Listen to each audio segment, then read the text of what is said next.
എല്ലാവർക്കും നമസ്കാരം.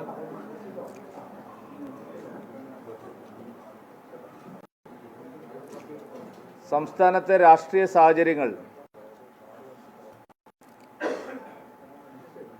ഇരു മുന്നണികളും തുടർച്ചയായി സ്വീകരിച്ചുകൊണ്ടിരിക്കുന്ന ജനവിരുദ്ധ നയങ്ങൾക്ക്, വോട്ട് ബാങ്ക് രാഷ്ട്രീയത്തിന് കേരളം തിരിച്ചടി കൊടുക്കാൻ തുടങ്ങിയിരിക്കുന്നു എന്നുള്ള നിലയിലേക്കാണ് പോകുന്നത്. രണ്ട് മുന്നണികളുടെയും ജനപിന്തുണ സംസ്ഥാനത്ത് നഷ്ടമായിക്കൊണ്ടിരിക്കുക. രണ്ട് മുന്നണികളോടും ജനങ്ങൾ വിപ്രതിപത്തി കാണിക്കാൻ തുടങ്ങിയിരിക്കുക. മുന്നണി നേതൃത്വത്തിൻ്റെ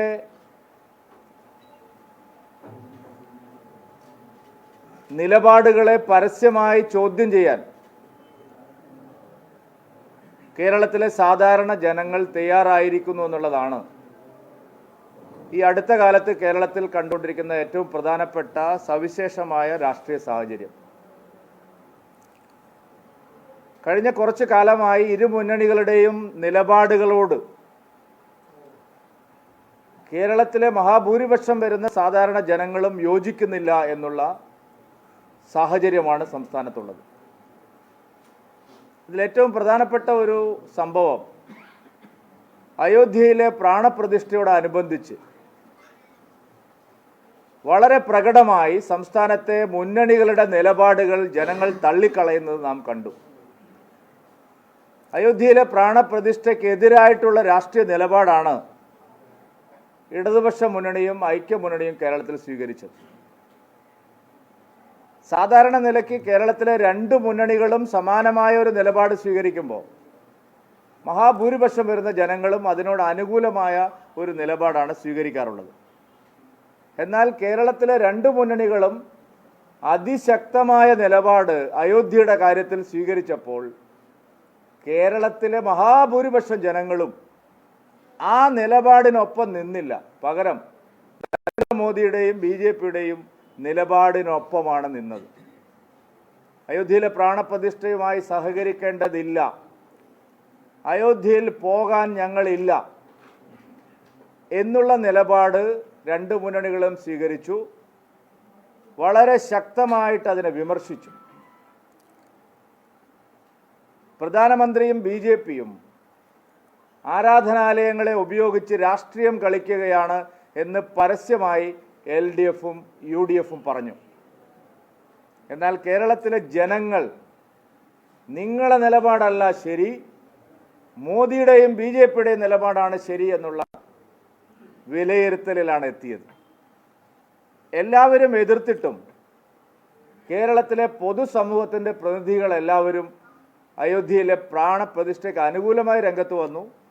മാത്രമല്ല, അയോധ്യ പ്രാണപ്രതിഷ്ഠാ ദിനം എല്ലാ വീടുകളിലും ദീപം അലങ്കരിക്കണമെന്നുള്ള ആഹ്വാനം അവർ മുഴുവനായിട്ട് ഏറ്റെടുത്തു.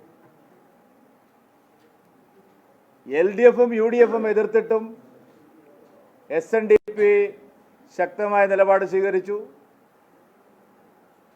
പ്രധാനമന്ത്രി പങ്കെടുത്ത പ്രാണപ്രതിഷ്ഠാ ചടങ്ങ് അവരുടെ എല്ലാ യൂണിറ്റുകളിലും അവർ പ്രത്യേകമായിട്ട് കാണാനുള്ള അവസരം അവരുണ്ടാക്കി. അന്നേ ദിവസം രാത്രി അവരുടെ എല്ലാ വീടുകളിലും അവർ ദീപം തെളിയിച്ചു. കേരളത്തിലെ പ്രബലമായിട്ടുള്ള സമുദായ സംഘടനയായിട്ടുള്ള നായർ സർവീസ് സൊസൈറ്റി പ്രാണപ്രതിഷ്ഠാ ചടങ്ങുകൾ തത്സമയം വീക്ഷിക്കാനും രാത്രിയിലെ ദീപപ്രോജ്വലനത്തിന് നേതൃത്വം നൽകാനും അവരുടെ മുഴുവൻ കരയോഗങ്ങളിലും ആഹ്വാനം നൽകി. അവർ പൂർണ്ണമായിട്ടും അത് നടപ്പാക്കി. വർഷങ്ങളായി കോൺഗ്രസിൻ്റെ നേതാവായിരുന്ന ധീവര സഭയുടെ general secretary Shri V. Dinakaran 2 തവണ MLA ആയിരുന്ന ആളാണ്. ആ ധീവര സഭ പരസ്യമായ ആഹ്വാനം നൽകി പ്രാണപ്രതിഷ്ഠാ ചടങ്ങിന് സഹകരിക്കാൻ ദീപപ്രോജ്വലനത്തിൽ. വിശ്വകർമ്മ സമുദായത്തിലെ നിരവധി സംഘടനകൾ പരസ്യമായി ഇരു മുന്നണികളുടെയും നിലപാട് തള്ളിക്കൊണ്ട് അയോധ്യയിലെ BJPയുടെയും മോദിയുടെയും നിലപാടിന് അനുകൂലമായ നിലപാട് സ്വീകരിച്ചു. പട്ടികജാതി പട്ടികവർഗ സംഘടനകളും ശക്തമായ പിന്തുണ ഇക്കാര്യത്തിൽ നൽകി.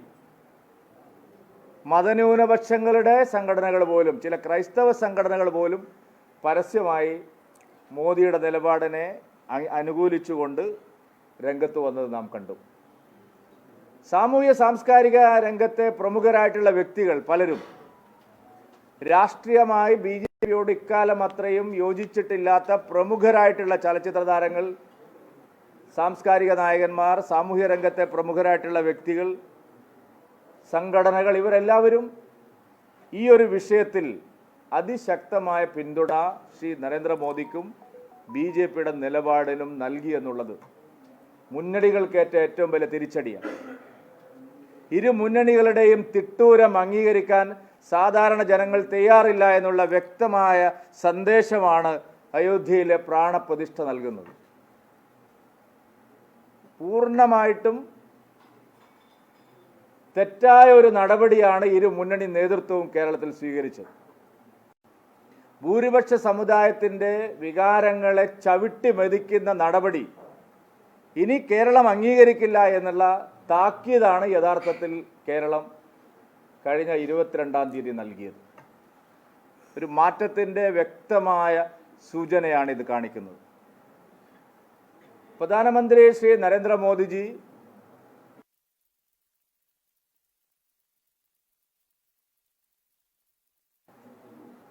വൻതോതിലുള്ള ജനപിന്തുണ, അദ്ദേഹത്തിൻ്റെ ഓരോ പരിപാടിയിലുമുള്ള ജനപങ്കാളിത്തം, മോദി സർക്കാരിനുള്ള ജനങ്ങളുടെ വിശ്വാസം, മോദിയുടെ ഗ്യാരണ്ടിയിലുള്ള ജനങ്ങളുടെ വിശ്വാസം ഓരോ ദിവസവും ഊട്ടി ഉറപ്പിക്കുന്നതാണ്. കേരളം ഒരു വലിയ രാഷ്ട്രീയ മാറ്റത്തിന് തയ്യാറാവുന്നു എന്നുള്ളതിൻ്റെ വ്യക്തമായ സൂചനകളാണ് കേരളത്തിലെ പൊതുസമൂഹത്തിൽ ഇപ്പോൾ ഉണ്ടായിക്കൊണ്ടിരിക്കുന്നത്, നിലനിൽക്കുന്നത്. അത് കൂടുതൽ ശക്തിപ്പെട്ടു വരാനാണ് സാധ്യത. ഇരു മുന്നണികൾക്കും ലോക്സഭാ തെരഞ്ഞെടുപ്പ് ആവുമ്പോഴേക്കും അവരുടെ രാഷ്ട്രീയമായ പ്രസക്തിയും അവരുടെ ജനപിന്തുണയിലുള്ള ചോർച്ചയും ഈ തെരഞ്ഞെടുപ്പ് ആവുമ്പോഴേക്കും കൂടുതൽ ശക്തമാവും. രാഷ്ട്രീയ പ്രസക്തി അവർക്ക് നഷ്ടപ്പെട്ടുകൊണ്ടിരിക്കുകയാണ്. ഇന്ന് കേരള പദയാത്ര ഉദ്ഘാടനം ചെയ്യാൻ എത്തേണ്ടിയിരുന്നത് പാർട്ടിയുടെ അഖിലേന്ത്യാ അധ്യക്ഷൻ ശ്രീ JP നഡ്ഡാജിയാണ്. അദ്ദേഹം വരാതെ ഇരിക്കുന്നതിനുള്ള കാരണം നിങ്ങൾക്ക് എല്ലാവർക്കും അറിയാം. ദില്ലിയിലെ രാഷ്ട്രീയ സംഭവ വികാസങ്ങൾ, പ്രത്യേകിച്ച് ബീഹാറുമായി ബന്ധപ്പെട്ട് നടന്നുകൊണ്ടിരിക്കുന്ന ചർച്ചകൾ, IND മുന്നണിയുടെ അധപ്പതനം, തകർച്ച, IND മുന്നണി നാമാവശേഷമായിക്കൊണ്ടിരിക്കുകയാണ്. രാജ്യത്ത് സർവപ്രതീക്ഷയും IND മുന്നണിക്ക് നഷ്ടമായിരിക്കുകയാണ്. ബീഹാറിൽ പ്രധാനമന്ത്രി സ്ഥാനാർത്ഥിയായി വരെ പരിഗണിക്കപ്പെട്ട നിതീഷ് കുമാർ, കൺവീനർ IND മുന്നണിയുടെ, IND കോൺഗ്രസിന് വിട്ട് BJP പാളയത്തിലേക്ക് വരികയാണ്. വലിയ മതേതരവാദിയായി ചിത്രീകരിച്ച് IND മുന്നണിയുടെ അഭിമാന താരമായി അവതരിപ്പിച്ച ബംഗാൾ മുഖ്യമന്ത്രി മമതാ ബാനർജി കോൺഗ്രസുമായിട്ട് യാതൊരു സഖ്യത്തിനും ഞങ്ങൾ തയ്യാറില്ല എന്ന് പരസ്യ നിലപാടെടുത്തു. ഉത്തർപ്രദേശിലെ മതേതര മിശിഹ എന്ന് പറയുന്ന മുലായം സിംഗ് യാദവിൻ്റെ പാർട്ടി കോൺഗ്രസിനെ ഒരു തരത്തിലും അടുപ്പിക്കാൻ തയ്യാറല്ല എന്നുള്ള നിലപാട് സ്വീകരിച്ചു. ആം ആദ്മി പാർട്ടി ദില്ലിയിലും പഞ്ചാബിലും കോൺഗ്രസുമായി സഖ്യത്തിലെത്തുന്നു എന്ന് അവകാശവാദം ഉന്നയിച്ചത് അവരും കോൺഗ്രസിനെ കൈയൊഴിഞ്ഞു. ആന്ധ്രയിൽ കോൺഗ്രസിന് ഒരു തരത്തിലും സഖ്യമുണ്ടാക്കാൻ സാധിക്കാത്ത സ്ഥിതിയാണ്. കോൺഗ്രസിനൊരു 30 സീറ്റ് പോലും തികയ്ക്കാൻ കഴിയാത്ത ഒരു രാഷ്ട്രീയ സാഹചര്യത്തിലേക്കാണ് തെരഞ്ഞെടുപ്പ് അടുക്കുമ്പോൾ നമ്മുടെ രാജ്യം പോയിക്കൊണ്ടിരിക്കുന്നത്. അതുകൊണ്ട് കോൺഗ്രസിന് കേരളത്തിലെ ജനങ്ങൾ നേരത്തെ തെരഞ്ഞെടുപ്പിൽ നൽകിയിരുന്ന പിന്തുണ ഇനി എന്തിനാണ് കോൺഗ്രസിനെ പിന്തുണയ്ക്കുന്നത് എന്നുള്ള ജനങ്ങളുടെ ചോദ്യം വളരെ പ്രസക്തമായിട്ട് വരികയാണ്. IND മുന്നണിയിലെ പ്രധാനപ്പെട്ട കക്ഷികളിൽ ഒന്നായിട്ടുള്ള CPMൻ്റെ പ്രസക്തി ഈ ലോക്സഭാ തെരഞ്ഞെടുപ്പിൽ എന്താണ്? ഏത് സംസ്ഥാനത്താണ് CPMന് ഒരു രാഷ്ട്രീയ നീക്കം നടത്താനെങ്കിലും ഈ തെരഞ്ഞെടുപ്പിൽ സാധിക്കുന്നത്? അതുകൊണ്ട് ലോക്സഭാ തെരഞ്ഞെടുപ്പിൽ ഭാരതീയ ജനതാ പാർട്ടിയെ, ദേശീയ ജനാധിപത്യ സഖ്യത്തെ കേന്ദ്രീകരിച്ചുകൊണ്ടുള്ള ഉറപ്പായും നരേന്ദ്രമോദി മൂന്നാമത്തെ തവണയും അധികാരത്തിൽ വരാൻ പോകുന്ന തെരഞ്ഞെടുപ്പിൽ തീർച്ചയായിട്ടും കേരളം അതിനനുസരിച്ചുള്ള ഒരു നിലപാട് സ്വീകരിക്കുന്നു. ഇരു മുന്നണികളുടെയും പ്രസക്തി നഷ്ടമാവുന്നു. മോദിക്കും NDAക്കും അനുകൂലമായി കേരളം ചിന്തിക്കുന്നു എന്നുള്ള ഒരു നിലയിലാണിപ്പോൾ നമ്മുടെ സംസ്ഥാനം മുമ്പോട്ട് പോകുന്നത്. അതുകൊണ്ടാണ് നിരന്തരമായിട്ടുള്ള ആക്രമണങ്ങൾ മോദിക്കും കേന്ദ്ര സർക്കാരിനുമെതിരായി കേരളത്തിൽ ഇരു മുന്നണികളും ഇപ്പോൾ നടത്തിക്കൊണ്ടിരിക്കുന്നത്. അതിൻ്റെ ഏറ്റവും പ്രധാനപ്പെട്ട ഉദാഹരണമാണ് കേന്ദ്രവിരുദ്ധ സമരവുമായി ദില്ലിയിൽ ഇടതുപക്ഷം നടത്താൻ പോകുന്ന സമ്മേളനമോ സമരമോ. എന്തായാലും കേരളത്തിൻ്റെ എല്ലാ പ്രതിസന്ധിക്കും കാരണം മോദിയാണ്, BJP ആണ് എന്നുള്ള ഒരു ധാരണ സൃഷ്ടിക്കാനുള്ള ഒരു പാഴ്വേലയാണ് ഇവിടെ നടക്കുന്നത്. കേരളം കടക്കണിയിലായതിന് നരേന്ദ്രമോദി ഉത്തരവാദിയല്ല. കേരളത്തിൽ തൊഴിലില്ലായ്മ പെരുകുന്നതിന് നരേന്ദ്രമോദി ഉത്തരവാദിയല്ല. കേരളത്തിൽ വ്യവസായം തകരുന്നതിന് നരേന്ദ്രമോദി ഉത്തരവാദിയല്ല. കേരളത്തിൽ കൃഷിക്കാർ ആത്മഹത്യ ചെയ്യുന്നതിന് നരേന്ദ്രമോദി ഉത്തരവാദിയല്ല. കേരളത്തിൽ പെൻഷൻകാർ ആത്മഹത്യ ചെയ്യുന്നതിന് നരേന്ദ്രമോദി ഉത്തരവാദിയല്ല. കേരളത്തിലെ സർവകലാശാലകളിൽ നിന്ന് വിദ്യാർത്ഥികൾ കൊഴിഞ്ഞു പോകുന്നതിന് നരേന്ദ്രമോദി ഉത്തരവാദിയല്ല. കേരളത്തിൻ്റെ വികസന മുരടിപ്പിനും കടക്കെണിക്കും സാമ്പത്തിക പ്രതിസന്ധിക്കും ഒരു തരത്തിലും ഉത്തരവാദിയല്ലാത്ത കേന്ദ്ര സർക്കാരിനെ നരേന്ദ്രമോദി സർക്കാരിനെതിരായിട്ടൊരു പ്രചാരണം നടത്തിക്കളയാം എന്നാണ് ഇപ്പോൾ അവർ വിചാരിക്കുന്നത്. അത് കേരള ജനത അംഗീകരിക്കാൻ പോകുന്നില്ല. കേരളത്തിന് ഇപ്പോൾ ഈ നിലയിലെങ്കിലും നിലനിൽക്കാൻ സാധിക്കുന്നത് കഴിഞ്ഞ 10 വർഷത്തെ മോദി സർക്കാരിൻ്റെ ഇടപെടലുകളുടെ ഫലമായിട്ടാണ്. 2004 മുതൽ 2014 വരെ 10 വർഷം ഭരിച്ച UPA ഗവൺമെൻറ് കേരളത്തിന് നൽകിയതിൻ്റെ 10 ഇരട്ടി ആനുകൂല്യങ്ങളാണ് 2014 മുതൽ 2024 വരെയുള്ള ഈ കാലയളവിൽ മോദി സർക്കാർ കേരളത്തിന് നൽകിയത്. അത് നികുതി വിഹിതമായാലും, അത് GST കുടിശ്ശികയായാലും, അത് റവന്യൂ ഡെഫിസിറ്റ് ഗ്രാന്റ് ആയാലും, അത് വിവിധ പദ്ധതികൾക്ക് വേണ്ടിയുള്ള നീക്കിയിരിപ്പായാലും നരേന്ദ്രമോദി സർക്കാർ 10 മടങ്ങ് അധികം കേരളത്തിന് നൽകിയിട്ടുണ്ട്. വസ്തുതാപരമായ കണക്കുകൾ ജനങ്ങളെ ബോധ്യപ്പെടുത്തുക. കേരളം കഴിഞ്ഞ 10 വർഷം നരേന്ദ്രമോദി സർക്കാരിൽ നിന്ന് എന്തെല്ലാം നേടി, കേരളത്തിന് എന്തെല്ലാം ആനുകൂല്യങ്ങൾ ലഭിച്ചു എന്നുള്ള കാര്യം ഓരോ വോട്ടർമാരിലും എത്തിക്കുക എന്നുള്ള ഉദ്ദേശം ഈ പദയാത്രയ്ക്കുണ്ട്. മറ്റൊന്ന്, അഴിമതിക്കെതിരായിട്ടുള്ള ശക്തമായ നിലപാട് വരും ദിവസങ്ങളിൽ അഴിമതി കേസുകളിലെല്ലാം കല്ലും നെല്ലും തിരിയുന്ന നിലയിലുള്ള ഒരു നിലപാടിലേക്ക് നമ്മുടെ സമൂഹം എത്തുകയാണ്. കേരളത്തിലെ ഖജനാവ് കൊള്ളയടിക്കപ്പെട്ട എല്ലാ അഴിമതി കേസുകളിലും കേരളത്തിലെ രാഷ്ട്രീയ നേതാക്കന്മാർ നടത്തിയ എല്ലാ അഴിമതിയുടെ പാപക്കറകളിലും ഇരു മുന്നണികളും തുല്യ പങ്കാളിത്തമാണ്. കേരളത്തിലെ സഹകരണ മേഖലയെ ആകെ കൊള്ളയടിച്ചുകൊണ്ട്, പാവപ്പെട്ട നിക്ഷേപകരുടെ പണം കൊള്ളയടിച്ചുകൊണ്ട് സഹകരണ പ്രസ്ഥാനത്തെ ഒരു കള്ളപ്പണത്തിൻ്റെ ഉറവിടമാക്കി മാറ്റിയത് ഞങ്ങൾ പറഞ്ഞപ്പോൾ ഇപ്പോൾ EDയുടെ റിപ്പോർട്ട് എന്താണ്? കരുവന്നൂരിൽ, തൃശ്ശൂർ ജില്ലയിൽ മാത്രം 32 സഹകരണ ബാങ്കുകളിൽ CPM നേതാക്കന്മാർ കള്ളപ്പണം നിക്ഷേപിച്ചിട്ടുണ്ട്. CPMന് 32 സഹകരണ സ്ഥാപനങ്ങൾ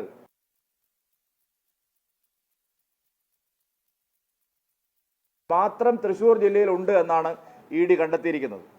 തൃശ്ശൂർ ജില്ലയിൽ മാത്രമല്ല, എല്ലാ ജില്ലകളിലും CPMന് കള്ളപ്പണം നിക്ഷേപിക്കാനുള്ള സഹകരണ സ്ഥാപനങ്ങളുണ്ട്. സഹകരണ കൊള്ളക്കെതിരായിട്ടുള്ള ED അന്വേഷണവും കേന്ദ്ര ഏജൻസികളുടെ അന്വേഷണവും തടസ്സപ്പെടുത്താൻ ശ്രമിക്കുന്നതിന് പിന്നിൽ പാർട്ടിയുടെ പങ്ക് പുറത്തു വരുമെന്നുള്ള കൃത്യമായിട്ടുള്ള ബോധ്യത്തിൻ്റെ അടിസ്ഥാനത്തിലാണ്.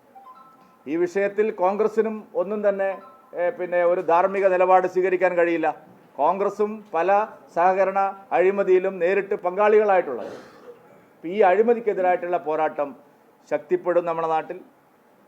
മാസപ്പടി, ചില ആളുകൾക്ക് ഒരു സംശയം, മാസപ്പടി വിഷയത്തിൽ. മാസപ്പടി ഒരു ചെറിയ സംഭവ വികാസമല്ല കേരളത്തിൽ. അതൊരു കമ്പനി 1.72 കോടി രൂപ മുഖ്യമന്ത്രിയുടെ മകൾക്ക് നൽകി എന്നുള്ള നിലയിൽ നമുക്കതിനെ ലഘൂകരിച്ച് കാണാൻ കഴിയുന്ന ഒരു സംഭവമല്ല മാസപ്പടി വിവാദം. അതിനേക്കാൾ അപ്പുറത്തൊക്കെയുള്ള മാനങ്ങൾ മാസപ്പടി വിവാദത്തിലുണ്ട്. 100 കണക്കിന് കോടി രൂപ ഒരു വ്യവസായ സ്ഥാപനം, അതും പാരിസ്ഥിതിക മേഖലയിൽ പ്രവർത്തിക്കുന്ന, പാരിസ്ഥിതിക പ്രശ്നങ്ങളുമായി ബന്ധപ്പെട്ടൊക്കെ ഇടപാടുകൾ നടത്തുന്ന, കരിമണൽ ഖനനം നടത്തുന്ന ഒരു കമ്പനി 100 കോടിയോളം രൂപ ഇവിടുത്തെ രാഷ്ട്രീയ നേതാക്കന്മാർക്കും ഉദ്യോഗസ്ഥന്മാർക്കും എന്തിനു നൽകിയെന്നുള്ള ഒരു ധാർമ്മികമായ ചോദ്യം നിൽക്കുകയാണ്. 1,72 ലക്ഷം രൂപയുടെ കാര്യമല്ല ഇത്. മാസപ്പടി വിവാദത്തിൽ 2 മുന്നണികളുടെയും വികൃതമായ മുഖം പുറത്തു വരിക തന്നെ ചെയ്യും. പിണറായി വിജയനും മകളും, അപ്പുറത്ത് രമേശ് ചെന്നിത്തലയും കുഞ്ഞാലിക്കുട്ടിയും ഇബ്രാഹിം കുഞ്ഞും, പൊന്തി വന്നിരിക്കുന്ന പേരുകൾ ഇതൊക്കെയാണെങ്കിൽ ഇതിനേക്കാൾ കൂടുതൽ പേരുകൾ മാസപ്പടി വിവാദത്തിൽ ഇരു മുന്നണികളിലെയും പ്രമുഖരായിട്ടുള്ള നേതാക്കന്മാർ മാസപ്പടി വാങ്ങിയതായിട്ടുള്ള വിവരങ്ങളുണ്ട്. ശരിയായ അന്വേഷണത്തിൽ കേരളത്തിലെ 2 മുന്നണികളും കാലാകാലങ്ങളായി നടത്തിക്കൊണ്ടിരിക്കുന്ന അഴിമതിയുടെ ഏറ്റവും ബീഭത്സമായിട്ടുള്ള മുഖമാണ് ഇതിലൂടെ പുറത്തു വരാൻ പോകുന്നത്. അതുകൊണ്ട് നരേന്ദ്രമോദി സർക്കാർ അഴിമതിക്കെതിരായി നടത്തുന്ന ശക്തമായ പോരാട്ടങ്ങൾക്ക്, കേരളത്തിലെ ഇരു മുന്നണികളുടെയും അഴിമതികൾ വെളിച്ചത്ത് കൊണ്ടുവരാൻ ശക്തമായ നിലപാടുകൾക്ക് സാധിക്കും. വരും ദിവസങ്ങളിൽ കേരളത്തിൽ ഈ 2 മുന്നണികളുടെയും അഴിമതിക്കെതിരായിട്ടുള്ള വലിയ ജനകീയ മുന്നേറ്റവും പോരാട്ടങ്ങളും തുടരും. അതിനുവേണ്ടി കൂടിയാണ് ഈ കേരള പദയാത്ര ലക്ഷ്യം വയ്ക്കുന്നത്. 2 മുന്നണികളുടെയും ജനവിരുദ്ധ നയങ്ങൾ, അഴിമതി, കൊള്ള, ഇതിനെതിരായിട്ടുള്ള ജനങ്ങളുടെ പിന്തുണ ആർജിക്കുന്ന വേണ്ടി നടത്തുന്ന പദയാത്രയാണിത്. മോദിയുടെ ഗ്യാരണ്ടി കേരളത്തിൽ ഉറപ്പുവരുത്തുന്നതിനാവശ്യമായി നടത്തുന്നതിന് വേണ്ടിയുള്ള പദയാത്രയാണ് ഞങ്ങളിപ്പോൾ ആസൂത്രണം ചെയ്തിരിക്കുന്നത്. മോദി ഗ്യാരണ്ടി ബിജെപി വളരെ നല്ല രീതിയിൽ പ്രചരിപ്പിക്കുന്നുണ്ട്. പക്ഷേ കേവലം ഒരു തെരഞ്ഞെടുപ്പ് വാഗ്ദാനമല്ലാതെ ഈ മോദിയുടെ ഗ്യാരണ്ടി എന്ന് പറയുന്നത് എന്താണ്? മോദിയുടെ ഗ്യാരണ്ടി പിണറായി വിജയന്റെ ഗ്യാരണ്ടി പോലെയല്ല. മോദിയുടെ ഗ്യാരണ്ടി എല്ലാ മേഖലകളിലും രാജ്യം 2014 വരെ നേടിയ നേട്ടങ്ങളെല്ലാം അതിൻ്റെ ഇരട്ടിയിലധികം നേട്ടങ്ങൾ കഴിഞ്ഞ 10 വർഷം കൊണ്ട് നമ്മുടെ രാജ്യത്തുണ്ടായിട്ടുണ്ട്. നമ്മുടെ രാജ്യത്ത് 2014 വരെ എത്ര കിലോമീറ്റർ ദേശീയപാത വികസിച്ചിരുന്നോ അതിൻ്റെ ഒരിരട്ടിയിലധികം, ഞാൻ എല്ലാത്തിൻ്റെയും കണക്ക് തരാം. ഇന്ത്യയിൽ ആകെ എത്ര മെഡിക്കൽ കോളേജുകൾ 2014 വരെ ഉണ്ടായിരുന്നു? 2014 മുതൽ 2024 വരെ എത്ര മെഡിക്കൽ കോളേജുകൾ വന്നു? ഇന്ത്യയിലാകെ എത്ര IITകൾ 2014 വരെ ഉണ്ടായിരുന്നു? 2014 ശേഷം 2024 വരെ ഇന്ത്യയിൽ എത്ര IIT? ഞാൻ തരാം, എല്ലാത്തിൻ്റെ കണക്ക് തരാം. മോദിയുടെ ഗ്യാരണ്ടി എന്ന് പറയുന്നത് ഒരു കപട വാഗ്ദാനമല്ല, ഉറപ്പുള്ള വാഗ്ദാനമാണ്. മോദിയുടെ ഗ്യാരണ്ടിയുടെ ഫലമായിട്ടാണ് രാജ്യത്ത് 12% ആളുകൾ ദാരിദ്ര്യരേഖയ്ക്ക് മുകളിലായത്. ഒരു ചെറിയൊരു സ്പാൻ ഓഫ് ടൈമിൽ 12% ആളുകളുടെ ദാരിദ്ര്യരേഖയ്ക്ക് താഴെയിൽ നിന്ന് മുകളിലായ ഒരു ചരിത്രം നമ്മുടെ രാജ്യത്തുണ്ടായിട്ടില്ല. മോദിയുടെ ഗ്യാരണ്ടിയാണ് 10ാം സ്ഥാനത്തുണ്ടായിരുന്ന ഇന്ത്യ സാമ്പത്തിക രംഗത്ത് 5ാം സ്ഥാനത്തായി മാറിയത്. മോദിയുടെ ഗ്യാരണ്ടിയാണ് ദാരിദ്ര്യരേഖയ്ക്ക് താഴെയുള്ളവരുടെ എണ്ണം മുകളിലായി മാറിയത്. മോദിയുടെ ഗ്യാരണ്ടിയാണ് ദേശീയപാത വികസനം യാഥാർത്ഥ്യമായത്. മോദിയുടെ ഗ്യാരണ്ടിയാണ് ജൽജീവൻ മിഷൻ വഴി കുടിവെള്ളം യാഥാർത്ഥ്യമായത്.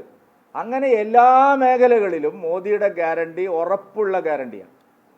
മോദിയുടെ ഗ്യാരണ്ടിയിൽ അയോധ്യയും പെടും.